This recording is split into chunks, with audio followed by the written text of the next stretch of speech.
Yo, what's up, Flaming Hot Cheetos? How are you guys doing? I hope everyone's in good spirits.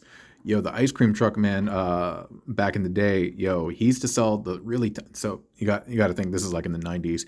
He used to sell the really small bags of Flaming Hot Cheetos for like a quarter or whatever it was, but he used to upsell the nacho cheese, dude. You could pay 5 cents extra, and he'd give the nacho cheese a pump. Like he had a dispenser in the ice cream truck, and he'd be like, "Bow."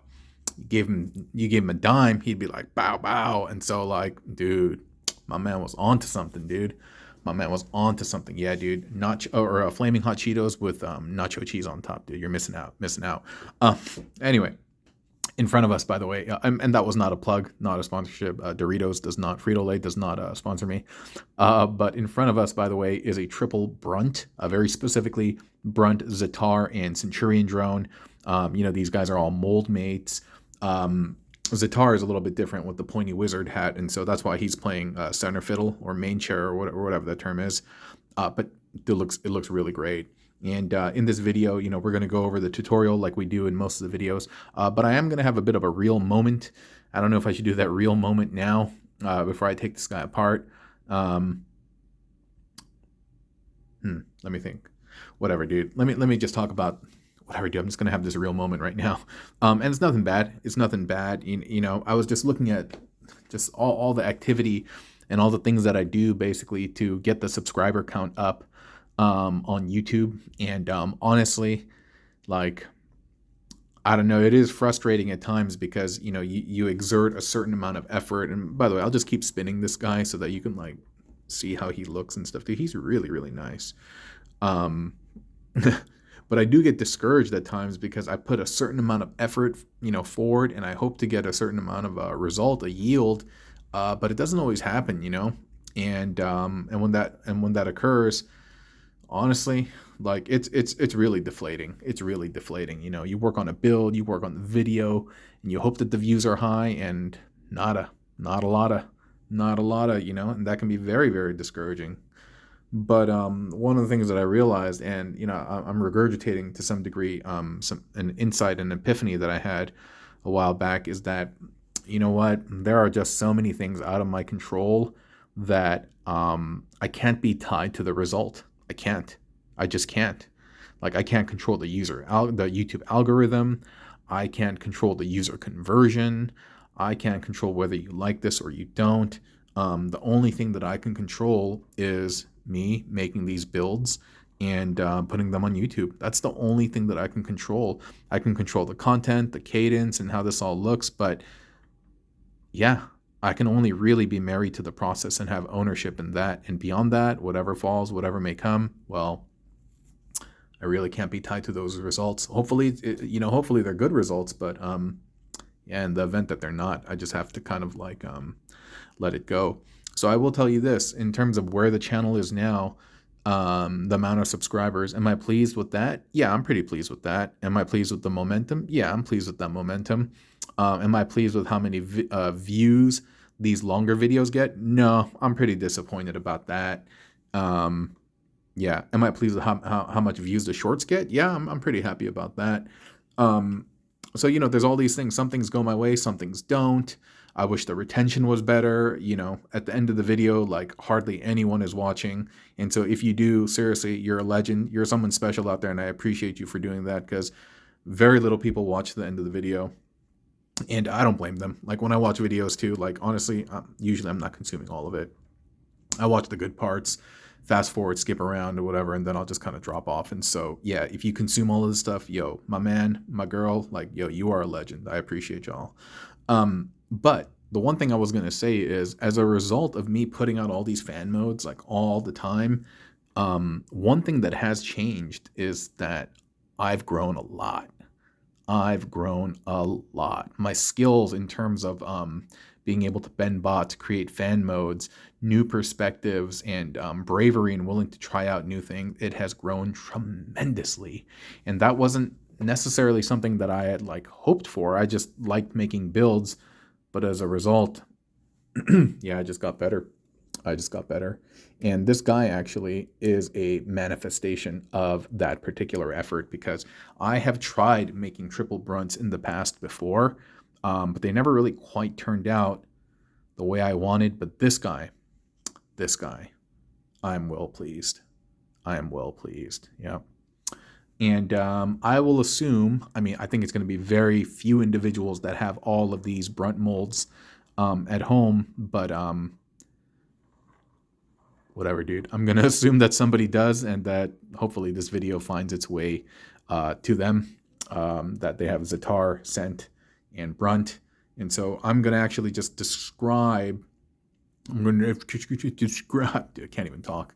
I'm just going to describe like some of the inspiration and stuff, even though we're pretty late into the video. And I hope you can kind of appreciate it for that too.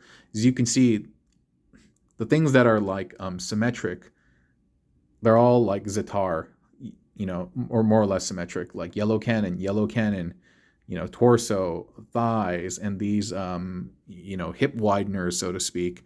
But then all making up the left-hand hemisphere is you have Brunt, right? All of Brunt. And making up the right hemisphere, you have Centurion. I'm very, very pleased about that. I'm very, very, very pleased. I can't even express like how pleased I am. What's really cool is also he has his his thigh connectors back there, the hip and thigh connectors, and because they're like movable and yeah, you can arrange them in different poses. You can put him in a variety of poses, and he has great ankle support, like heel support and stuff. So lots of great stuff. And perhaps I won't even need to take him apart. I'll just talk you and walk you through it. So centerpiece, like I said, the body of Zetar. We have one Brunt arm over here and another Brunt arm over here. Make sure to have these little bits kind of pointing in, and you are plugging the peg from the arm into the cavity on the chest. The chest has 2 holes. You want to plug it into the top one, okay? On the outside, in order to connect the arm bit, you have the back piece of Brunt. And then you want to connect the leg that has the peg on the back, because that has a hole at the top and a hole in the bottom, and you connect the other Brunt arm right there. And then you go down over here, and you pretty much do the same side for the Centurion. You know, you do the same thing. You plug in the arm over here, you plug in the back bit, the leg with the hole, and the leg with the peg, and then you have the arm right there. You know, it's so nice. And on the bottom over here, we have Zetar's thighs. Then you have Brunt's torso plugged in. And so what you want to do is, you know, this piece right over here, you can bend it backward or forward. You want to make sure that it's parallel, that the hole is parallel with that peg. You can see what I mean. You see that? You know what I mean? You got to flip that up. Normally it would be 90 degrees down because you want to peg the waist connector in there, but you're keeping it flipped up because you want to connect this into the knee peg. And then there's a peg that protrudes from the bottom of this bit. That's going to plug into the feet over here at the calves. And I love the fact that it's just the actual calves, you know. That's so neat. And then you just have, you know, Zetar's arms plugged in there, and they have their respective hip, thigh connections plugged in there again to form that great heel support. You plug in the back connector into Zetar, and at the top of the arms, there's going to be a peg. And that peg, normally you'd be plugging into the body, but instead we are plugging in Zetar's yellow legs to make these cool cannons. The only thing that is asymmetric right now is actually this bit over here. I was trying to figure out a good place to put it, but yeah, it didn't quite work out, so it's just kind of hanging out over here, and that's totally okay. Yeah. Symmetric or not, perfect or not, I love this guy.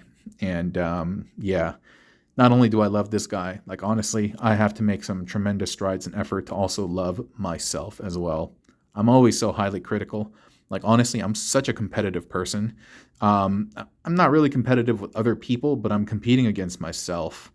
Like, and sometimes, and you know, I feel like that is a healthy thing, but sometimes because of my overzealousness and my over competitiveness, like I will be my harshest critic, and I will just kind of, yeah, I'll be pretty hard on myself, you know. And I don't think I grant myself enough understanding and forgiveness, and that just puts me in a bad place, and I can't enjoy things. So I am definitely making efforts to make sure to embrace and love myself and forgive myself.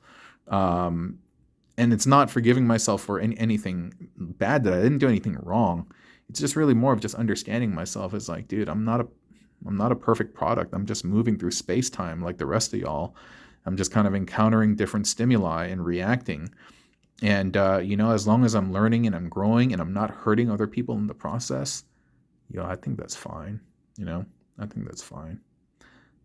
Anyway, not really sure why I'm in such a contemplative, like pensive mood, but I don't know. I hope it was well received. I hope this video was well received. And the same thing goes for the build as well. And I definitely hope that you are well received, and not even by other people, but just to yourself, because I think it starts there, right? Acceptance and love for oneself, and let that grow, and so that you can kind of foster that flame, and perhaps one day you'll be able to pass that to somebody else. Maybe somebody who needs it. Yeah, somebody who needs that love, that recognition, and then we can all be warmed by the fire. But I'm losing myself in the metaphor at this point, and so I'm just gonna bounce. Thank you so much for watching. I'll catch y'all at a later date. Okay, bye.